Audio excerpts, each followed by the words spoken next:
हरे कृष्णा राधे राधे दोस्तों, आप सभी का मेरे इस यूट्यूब चैनल में हार्दिक स्वागत है। एकादशी तिथि भगवान विष्णु जी को समर्पित है और एकादशी तिथि के दिन भगवान विष्णु जी की पूजा उपासना करना, उनके निमित्त व्रत रखना भक्त की सभी मनोकामनाएं पूर्ण करता है। और चैत्र मास के शुक्ल पक्ष की कामदा एकादशी भक्त की सभी कामनाओं को पूर्ण करने वाली एकादशी कहा जाता है। इस दिन किए गए पूजा पाठ और व्रत तप से राक्षस योनि से मुक्ति भी मिलती है और जिससे कि भक्त भक्त की जन्म जन्मांतर के पापों का क्षय होता है और उसके पुण्य की बढ़ोतरी होती है।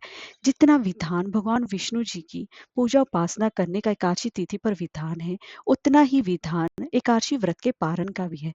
अगर एकादशी व्रत का पारण सही समय पर और सही विधि से ना किया जाए तो व्रत के पूर्ण फल की प्राप्ति नहीं हो पाती, जिसकी वजह से एकादशी का व्रत अधूरा रह जाता है। तो दोस्तों, कुछ लोग एकादशी व्रत के पारण के समय कुछ गलतियां कर देते हैं, जिसके कि उनको इस बात का ध्यान रखना चाहिए कि हमें एकादशी व्रत के पारण के समय कौन सी गलतियां नहीं करनी चाहिए। तो दोस्तों, आज की इस वीडियो में हम जानेंगे कि जो चैत्र मास की शुक्ल पक्ष की कामदा एकादशी है, वो एकादशी व्रत के पारण के समय हमें किन नियमों का पालन करना चाहिए और कौन सी गलतियां करने से बचना चाहिए, और द्वादशी तिथि कब से प्रारंभ हो रही है, कब तक रहेगी, और एकादशी व्रत के पारण का समय क्या रहेगा। तो चलिए वीडियो शुरू करते हैं।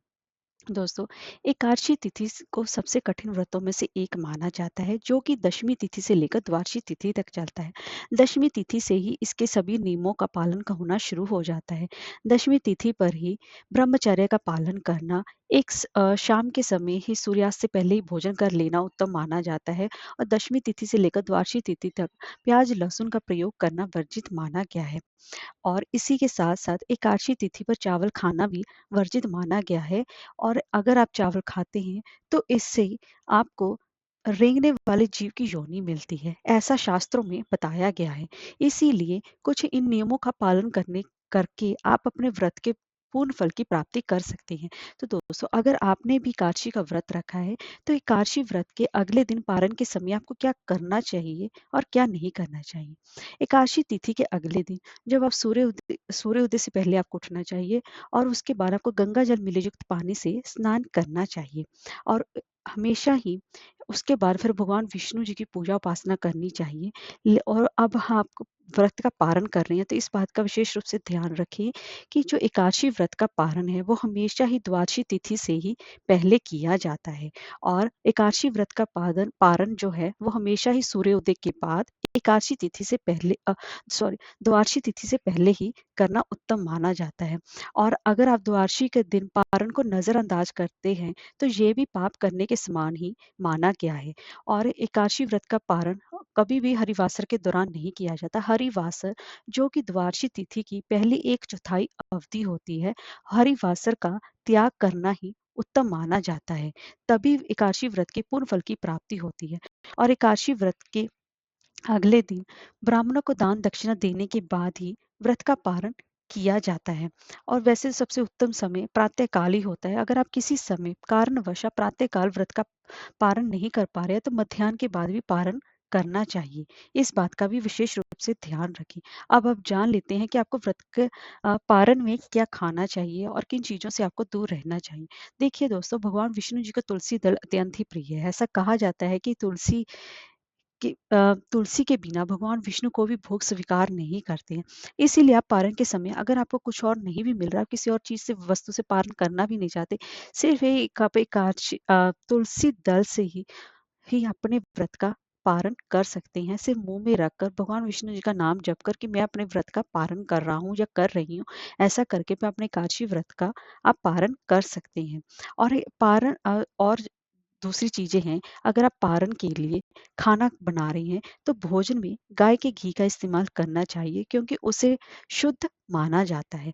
पारण के समय आपको भूलकर भी मूली, बैंगन, साग, मसूर की दाल और लहसुन प्याज का इस्तेमाल आपको भूलकर भी नहीं करना है। इस बात का विशेष रूप से ध्यान रखें कि आपको प्याज, लहसुन आदि खाकर अपने व्रत का पारण नहीं करना है। और पारण के समय भी आपको हिंसा, क्रोध आदि से दूर रहना चाहिए। और इसी के साथ-साथ पारण के समय अगर आप चावल खाना चाहें तो ये बहुत ही ज़्यादा उत्तम माना जाता है, क्योंकि एकादशी के व्रत में एकादशी तिथि को चावल खाना सही नहीं माना जाता, लेकिन द्वादशी तिथि के दिन चावल खाना उत्तम माना जाता है। आप चाहे तो चावल की खीर बनाकर विष्णु भगवान जी को भोग लगाकर उसे ही आप स्वीकार करके, भोग स्वरूप स्वीकार करके अपने व्रत का पारण कर सकती हैं। और इसी के साथ साथ सेम फली को जो है कफ और पित्त नाशक माना गया है, और व्रत पारण के लिहाज से भी इसे उत्तम माना गया है, और इसे धार्मिक और स्वास्थ्य के हिसाब से भी बेहतर पारण भोजन माना गया है। इसीलिए आप सेम फली की सब्जी बनाकर भी अपने व्रत के पारण में इस्तेमाल कर सकते हैं। और एक बात, जो भी व्रत पारण में जो भी आप भोजन पका रहे हैं उसमें आप घी का प्रयोग अवश्य करें। अगर गाय का घी मिल जाए तो सबसे ज्यादा उत्तम माना जाता है। अगर गाय का घी नहीं मिल रहा, जो भी आपको अवेलेबल मिल रहा हो, तो आप गाय के मतलब घी का इस्तेमाल करके ही अपने व्रत का पारण करेंगे तो अति उत्तम माना जाता है। और इसी के साथ-साथ कुछ चीज़ों का जो मैं आपको बताया कि मूली, बैंगन, साग का, इसका आप त्याग करें। लहसुन, प्याज का भी आप त्याग करें, क्योंकि ये तामसिक भोजन होता है। इसे खाने से उत्तेजना, क्रोध, हिंसा और अशांति की भावना बढ़ती है। इसीलिए इन सभी चीज़ों का त्याग करना चाहिए। और एकादशी व्रत में जो आपने किया है, ब्राह्मणों के साथ-साथ आपको गरीबों को भी दान अपनी समर्था के हिसाब से अवश्य देना चाहिए, और उसके बाद ही अपने व्रत का पारण करना चाहिए। तो दोस्तों, अब जान लेते हैं कि एकादशी तिथि कब से प्रारंभ हो रही है। एकादशी तिथि 18 अप्रैल की गुरुवार शाम को 5:33 से प्रारंभ हो रही है, और इसका समापन 19 अप्रैल को शुक्रवार रात को 8:05 तक होगा। तो ऐसे में 19 अप्रैल के दिन ही, शुक्रवार के दिन, भगवान विष्णु जी के निमित्त एकादशी का व्रत रखा जाएगा। और इसी के साथ साथ द्वादशी तिथि प्रारंभ हो रही है 19 अप्रैल की शुक्रवार रात 8:06 से प्रारंभ हो रही है। तिथि का समापन 20 अप्रैल की शनिवार रात को 10:42 पर हो रहा है। तो द्वादशी तिथि 20 अप्रैल को मनाई जाएगी, और द्वादशी तिथि जो समाप्त होने का समय है वो शनिवार की रात को 10:42 तक है।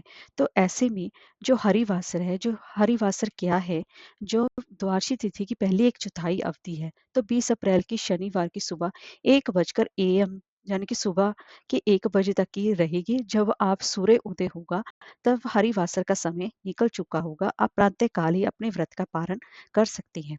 अब व्रत के पारण का समय जान लेते हैं। व्रत के पारण का समय रहेगा 20 अप्रैल यानी कि दिन शनिवार को सुबह 5:50 से लेकर सुबह के ही 8:30 तक आप अपने व्रत का पारण किसी भी समय कर सकते हैं। दोस्तों, अगर आपको हमारी दी हुई जानकारी पसंद आई हो तो इस वीडियो को लाइक करें और चैनल को सब्सक्राइब करना ना भूलें। हरे कृष्णा, राधे राधे।